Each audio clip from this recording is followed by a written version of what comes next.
ఒక సీనియర్ జర్నలిస్ట్గా, సీనియర్ అనలిస్ట్గా మీరు క్షేత్రస్థాయిలో కూడా ప్రజల దగ్గరికి వెళ్తూ ఉంటారు, మాట్లాడుతూ ఉంటారు కదా.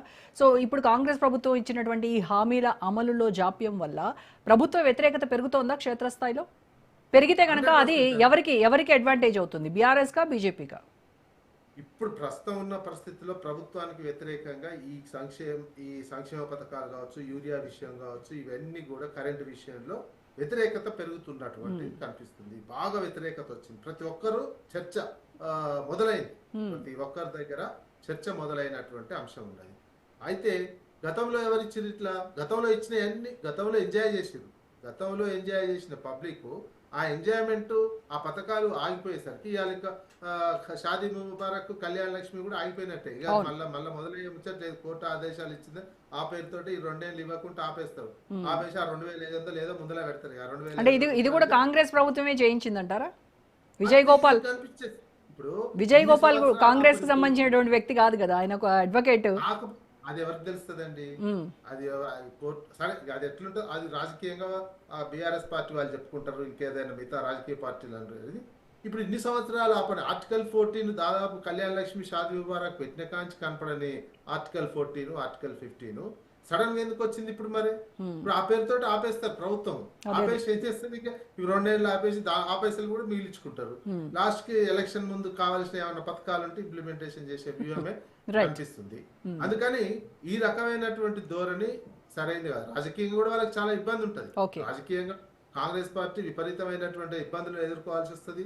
ఇంప్లిమెంటేషన్ చేయలేకపోతున్నారు. ప్రజల్లో ఒక రకమైనటువంటి చర్చ కేవలం రేవంత్ రెడ్డి కుటుంబానికే ఉపయోగపడుతుంది అనేది మాత్రం పార్టీలో కావచ్చు, మంత్రులలో కావచ్చు, పరిపాలనలో కావచ్చు, ప్రజల్లో కావచ్చు మాత్రం పెద్ద చర్చ అయితే జరుగుతుంది. రైట్. ఓకే, శ్రీనివాస్ గారు ఫైనల్ గా చెప్పండి. 2.5 ఏళ్లలో అమలు చేయలేకపోయినటువంటి ఈ హామీలు మిగిలినటువంటి 2 ఏళ్ల కాలంలో మేము ఖచ్చితంగా నెరవేరుస్తామని చెప్తూ ఉన్నారు కదా, అది ఏ రకంగా సాధ్యం? ఎక్కడి నుంచి సంపద సృష్టిస్తారు? ఇప్పటి వరకు మీరు ఖర్చు పెట్టిన వాటి గురించి కానీ, ఇక మీదట కావాల్సినటువంటి దాని గురించి అసెంబ్లీలో ఒక వైట్ పేపర్ రిలీజ్ చేస్తే సరిపోతుంది కదా. మరి ఈ 2 ఏళ్లలో మీరు ఎక్కడి నుంచి తీసుకొస్తారు? మీ దగ్గర ఏమన్నా అల్లావుద్దీన్ అద్భుత దీపం ఉందా?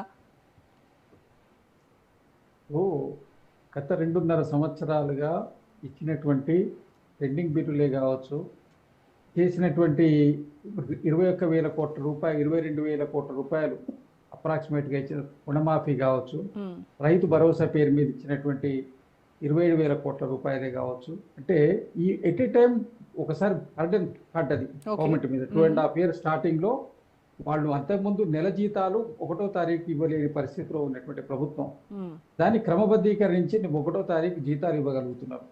అంటే అదే విధంగా ఇప్పుడు ఈ 2.5 సంవత్సరాల లోపల మేము ఇచ్చినటువంటి మ్యాక్సిమం హామీలు, ఇప్పుడు కళ్యాణ లక్ష్మి ఆగిపోద్దని విజయ్ కుమార్ గారు చెప్తున్నారు. దానికి అసెంబ్లీలో పెట్టి చట్టబద్ధత కల్పిస్తారండి. అదేమి దానికి ఆగిపోయేటువంటిది కాదు. వాళ్ళు కౌంటర్ ఫైల్ చేయకపోవడం బట్టి దాని మీద స్టే ఇచ్చారు. అదేమి ఇంట్రీమ్ ఆర్డరే కానీ అదేమి ఫైనల్ జడ్జిమెంట్ కాదు కదా.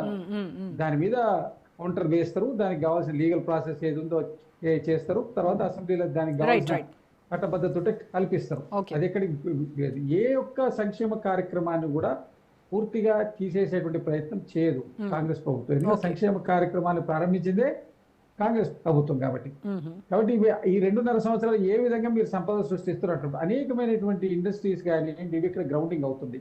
ఇప్పుడు రియల్ ఎస్టేట్ లో కూడా మీరు అంటూ ఇప్పుడు హైడ్రా వల్ల ఇబ్బంది జరిగిందని కొంత భయాందోళన వచ్చి ఉండొచ్చు. కానీ ఇప్పుడు ప్రతి వాళ్ళు ఎఫ్టీఆర్ అంటే ఏంది, బఫర్ జోన్ అంటే ఏంది, ఇవన్నీ ఎందుకు వచ్చినాయి?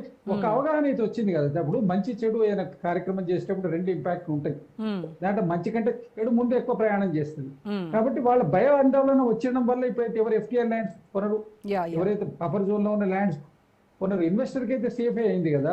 ఇది కొంచెం స్టాండర్డైజ్ అయ్యే వరకు కొంచెం సమయం పడుతుంది. రియల్ ఎస్టేట్ పుంజుకుంటది, ఇండస్ట్రియలైజేషన్. సో మొత్తానికి మీరు ఇచ్చినటువంటి 6 గ్యారెంటీలు కావచ్చు, ఈ 4 డిక్లరేషన్లు కావచ్చు, 420 స్కీములు కావచ్చు, ఇవన్నీ కూడా ఖచ్చితంగా అమలు చేసే తీరుతాము అని అంటున్నారు. అంతే కదా? రైట్, చూద్దాం. Condition supply. Right, thank you so much అండి శ్రీనివాస్ గారు, వెంకటేశ్వర్లు గారు, అందేం రామరెడ్డి గారు, విజయ్ గారు, థ్యాంక్ యూ అండి. రైట్, ఇది ఇవాల్టి special debate. Stay tune to Raj news for more updates. మన ఎర్నింగ్స్ కి ఎక్స్పెండిచర్ కి ఎప్పుడు పొంతన ఉండదు. అందుకే సరైన సేవింగ్స్ అవసరం. అది కపిల్ చిట్స్ తోనే సాధ్యం. నా ఎంపిక కపిల్ చిట్స్. కపిల్ చిట్స్ మీ కలలకు సాకారం.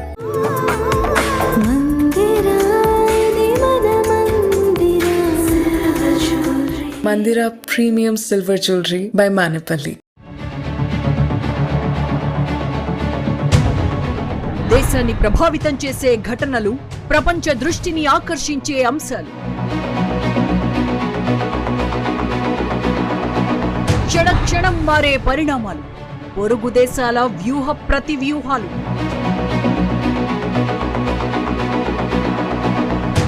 సామాజిక సమస్యలపై నిఘా నేత్రం, సమకాలీన అంశాలపై సమగ్ర కథనం.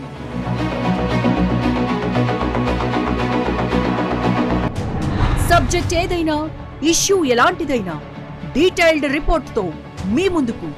Burning topic everyday at 9:30 PM. దాని గురించేం ఆలోచించకండి. ప్రతి నెల నేను కపిల్ చిట్స్ లో డబ్బులు దాచాను. ఆ డబ్బుతో ఇప్పుడు మీ కల నిజం చేసుకోవచ్చు. కపిల్ చిట్స్ తో మీ కలలకు సాకారం. నేను చంద్రబాబు నాయుడు చెప్తా ఉన్నా, రేపు పొద్దున ఎల్లకాలం మీ ప్రభుత్వమే ఉండదు చంద్రబాబు అని చెప్పి గట్టిగా చెప్తా ఉన్నా. ఏదైతే తప్పుడు సాంప్రదాయాన్ని మీరు మొదలెడతా ఉన్నారో ఇవే రేపు పొద్దున రెండింతలై మీకు చుట్టుకుంటాయని చెప్పి చంద్రబాబు నాయుడు గారికి గట్టిగా వార్నింగ్ ఇస్తూ ఇవాళ చెప్తా ఉన్నాను. చూస్తా 2 ఏళ్ళు అయిపోయింది. కళ్ళు మూసుకొని కళ్ళు తెరిచేసరికి మరో 3 ఏళ్ళు కూడా అయిపోతుంది. దాని తర్వాత మాత్రం చంద్రబాబు నాయుడు గారికి చెప్తా ఉన్నా, వెన్నుపోటు పార్టీకి నాయకుడిగా ఉన్న చంద్రబాబు నాయుడు గారికి చెప్తా ఉన్నా, ఈ మాదిరిగా తప్పుడు కార్యక్రమాలు ఏదైతే చేస్తా ఉన్నావో, తప్పుడు విత్తనాలు నాటుతా ఉన్నారు. ఈ విత్తనాలు రేపు పొద్దున చెట్లు అవుతాయి. ఒక తప్పుడు వ్యవస్థను మీరు క్రియేట్ చేస్తున్నారు. మానుకోకపోతే ఇవి మీకు చుట్టుకుంటాయి రెండింతలై అని చెప్పి చంద్రబాబు నాయుడు గారికి